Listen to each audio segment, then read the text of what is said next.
Two critics in the parking lot. Instant movie review.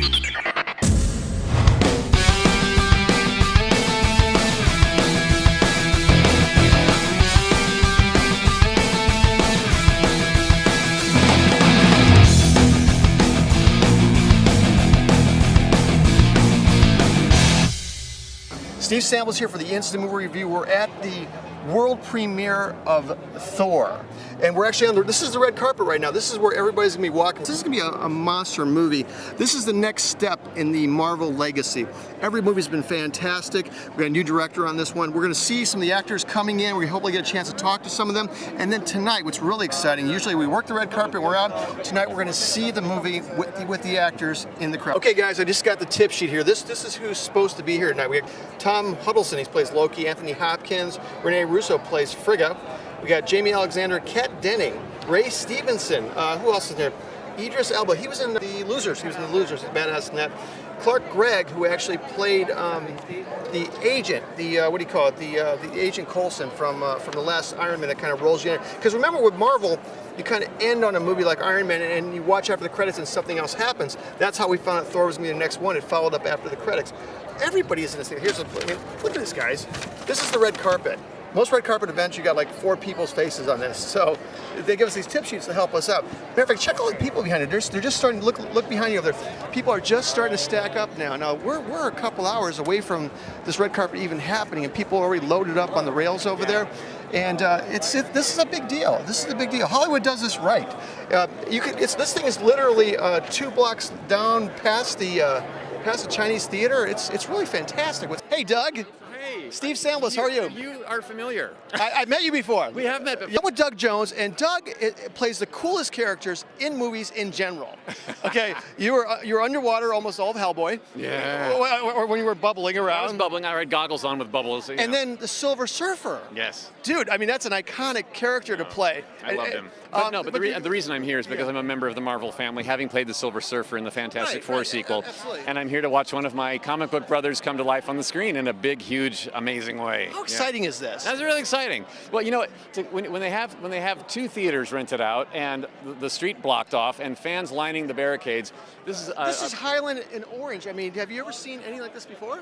Well, I was at the Iron Man 2 premiere, which is much the same. Yeah. Right. So, but another Marvel family thing. So that's why. What is it you're working on right now? I heard you're doing Frankenstein. Frankenstein's in development. Yes, at Universal Pictures with Guillermo del Toro directing and writing, and I will be playing the monster in the film. Yep. And so we're not sure. No dates in line. It's in development. So it's still they're getting all their pieces together. Del Toro has such exquisite taste when it comes to monsters. Yeah.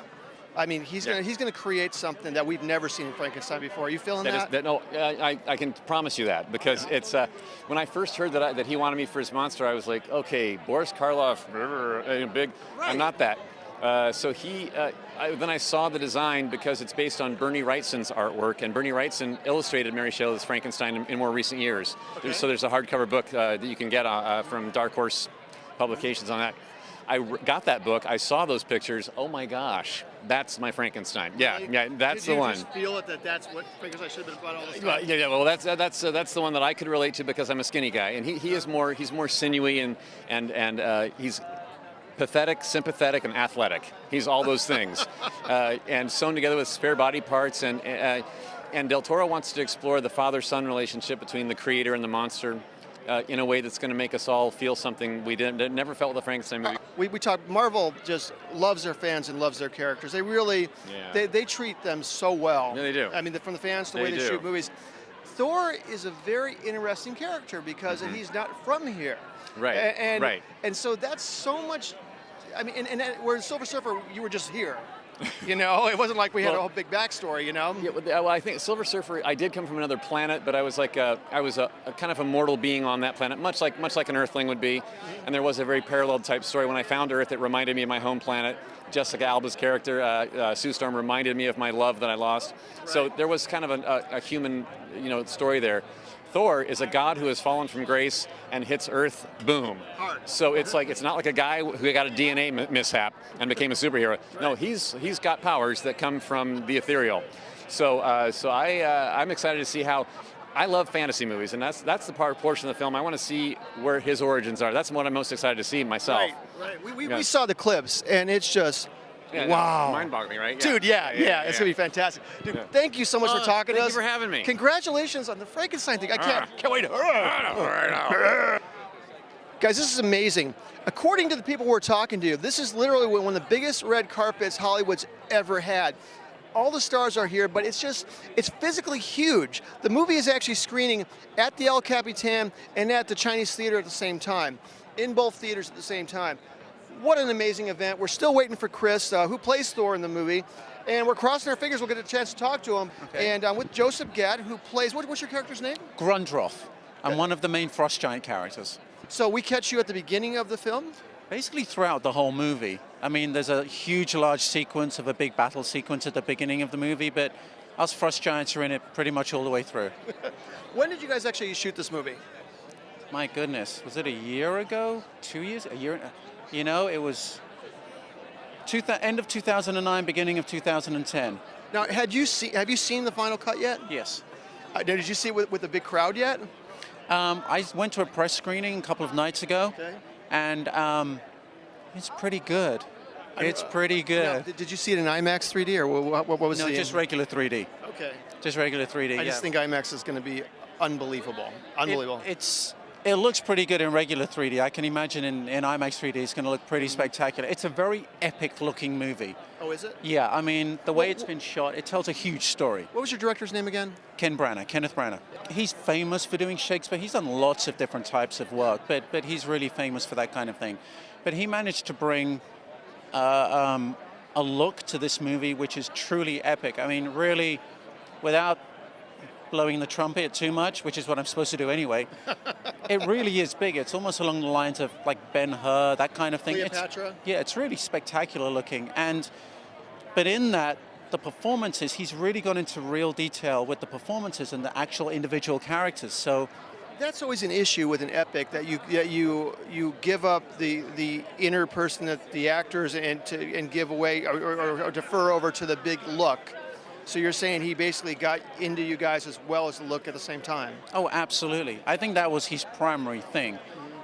He was really focused on getting the actors to really give strong individual performances for each role. Even, us playing the smaller roles, the Frost Giants, each one of us had very particular individual characters, which he really wanted to bring forth onto the screen.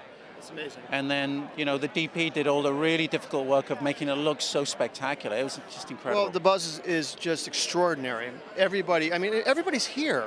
All of Hollywood is turning out for this. That tells you a lot about what this is going to be about. You must be so proud to be in the movie.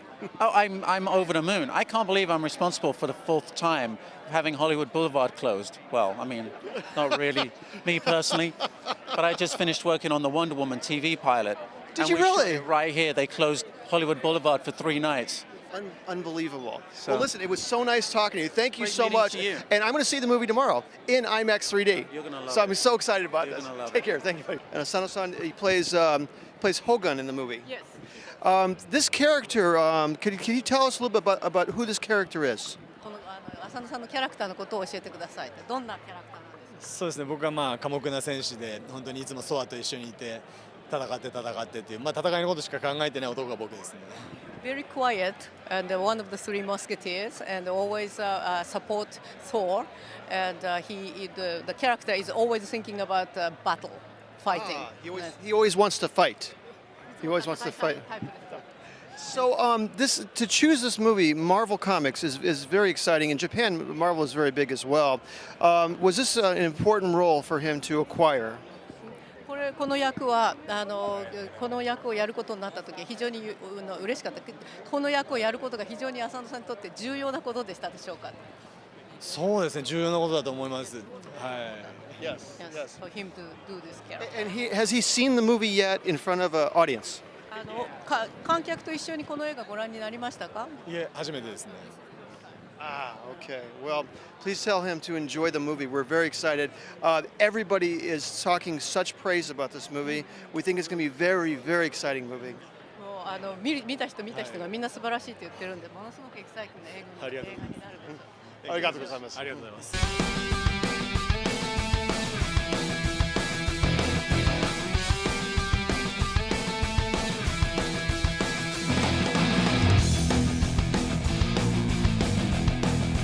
guys, so this is the official car of S.H.I.E.L.D. I'm assuming we're going to see this in the movie. It's an Acura. I don't know what kind of Acura it is. Let's look on the back here. It just says Acura Shadow. An Acura Shadow, it says in the back. A T11. Check out this license plate. It just, the license plate isn't even bad. It just says exempt. We got the, of course, you got your machine gun on the top, which everyone needs. Badass lights everywhere. Don't know what if it's kick-ass on the inside too. We really can't see it, but the car looks pretty cool actually. And I'm kind of thinking I want one of these.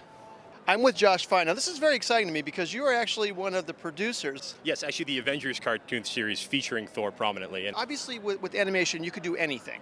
You could literally do anything, but you don't want to do too much though, do you? You want to keep it kind of realistic?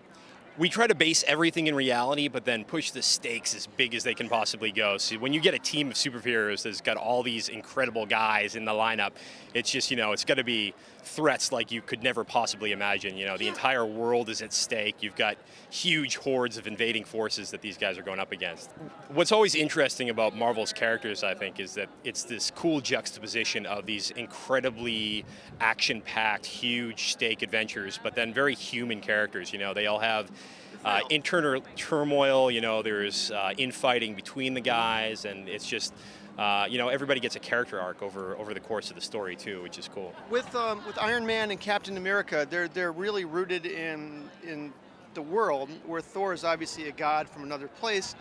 Do you feel that was a harder transition to the screen because of you got to be, you know, you got to be out there in the world too at the same time? I think it's a lot of the fun of it, actually. You get to play with the fact that here's a guy that comes from this incredible, fantastic realm, and now all of a sudden he's thrust into, you know, our normal mortal realm that he doesn't quite understand. Right. And him trying to figure out how technology works and, you know, what Iron Man is talking about half the time. I think that's a big part of the fun of it. What are you expecting from tonight? Have you seen any of this yet? I saw a really early cut of the movie, but I haven't seen it anywhere near finished, so I'm excited to see how it turned out. When you saw it, was there special effects in it yet? There was a few, but they were very unfinished at that point, so. Now, what is this going to do for you? Because you're going to watch this. Are you going to go back to your production and maybe find something in this that you might bring to the cartoons? Do you feel that? Absolutely. I mean, for many years I worked with Craig Kyle, who is the producer of this film, actually, and he worked in animation with us for a long time, so we have a great working relationship. I talk to the guys that work on the live action movies all the time, and we are always trying to sync up our ideas and figure out where the other thing is going. So they consult with you because you don't really want the live action and the animation to tangent off in different directions, do you? We try to create synergy without necessarily continuity. You know, we don't want somebody to have seen one in order to understand the other. Right. But if somebody has seen one, they're not going to be weirded out by seeing the other. You know, that's a completely different take on the character. Exactly. Well, listen, thank you so much, and enjoy the screening. It's going to be exciting for you, I think. Pleasure. Yeah, absolutely.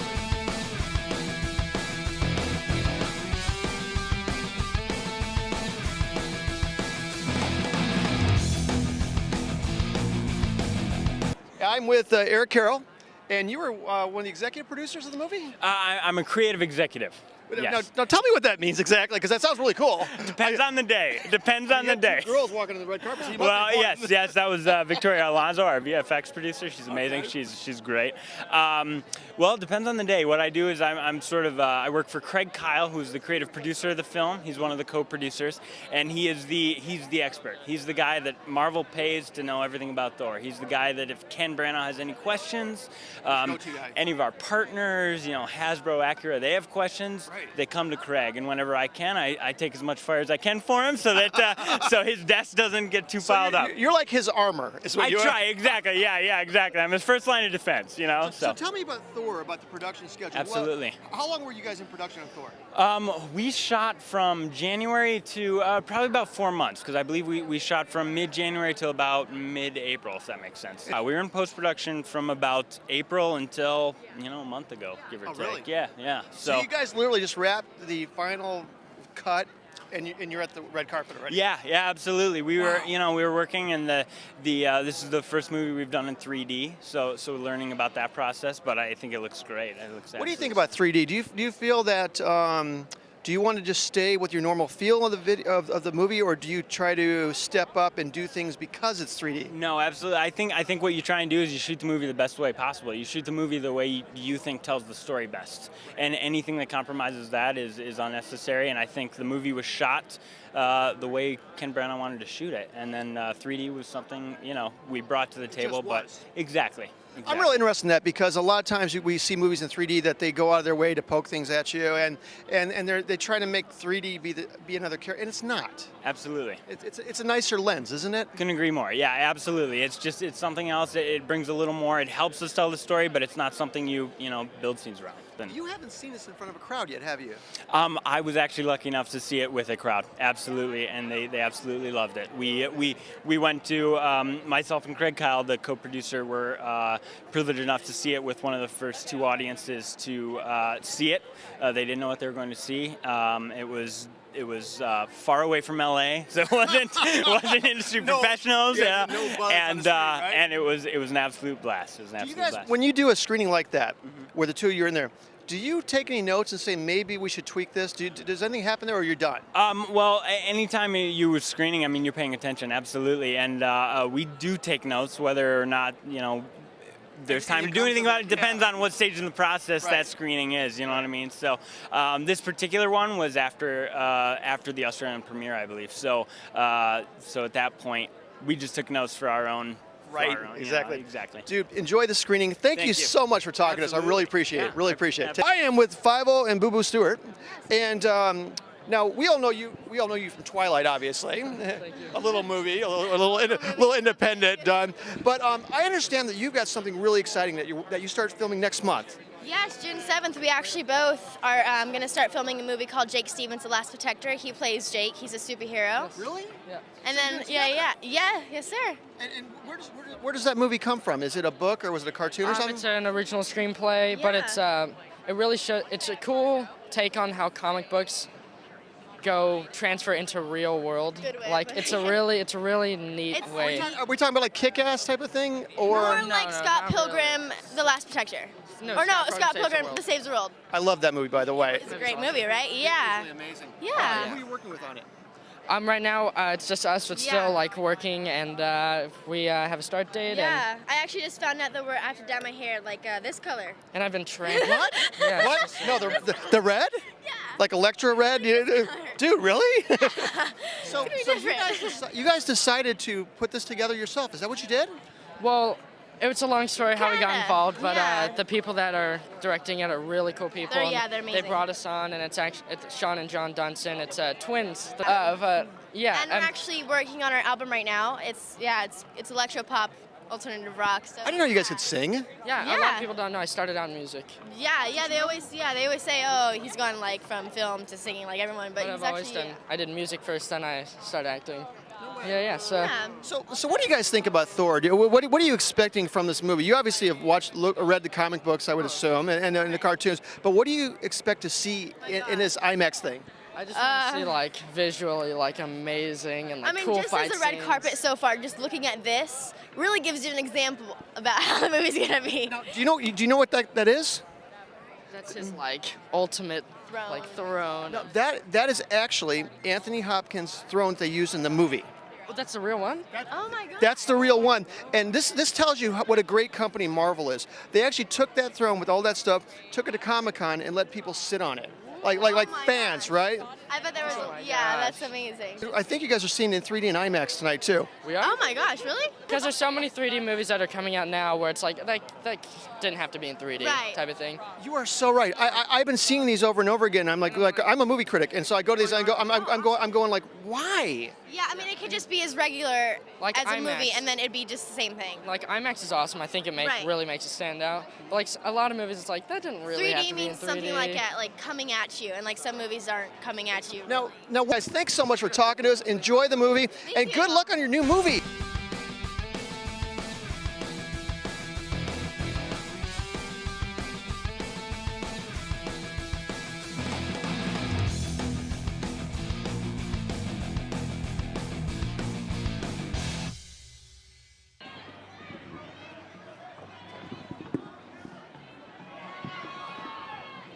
That's Stan Lee there. He's actually going to go sit on the original throne used in the movie by Anthony Hopkins. Oh, he almost went down hard.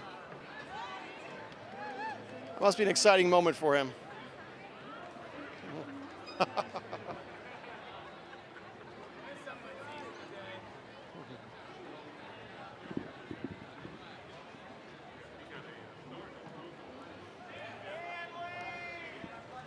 Wow. So that's it, guys. Everybody pretty much in the movie walked the red carpet. We didn't see Natalie Portman there. We saw Stan Lee on the throne over there. Everybody was here. It was an amazing red carpet. Obviously, didn't get a chance to talk to everybody because there's a million people on the carpet. But bottom line was, what an exciting night. The crowd was going crazy. The actors, the directors, the producers, everybody was just so gracious. And we feel very honored to be here. And we want to really give a big shout out to Kyle for making this happen for us. We actually came here right from the Tribeca Film Festival, arrived this morning early, and Kyle got us on the red carpet. We really appreciate that. So for the Instant Movie Review, I'm Steve Samwich from the world premiere of Thor, and I'm out of here.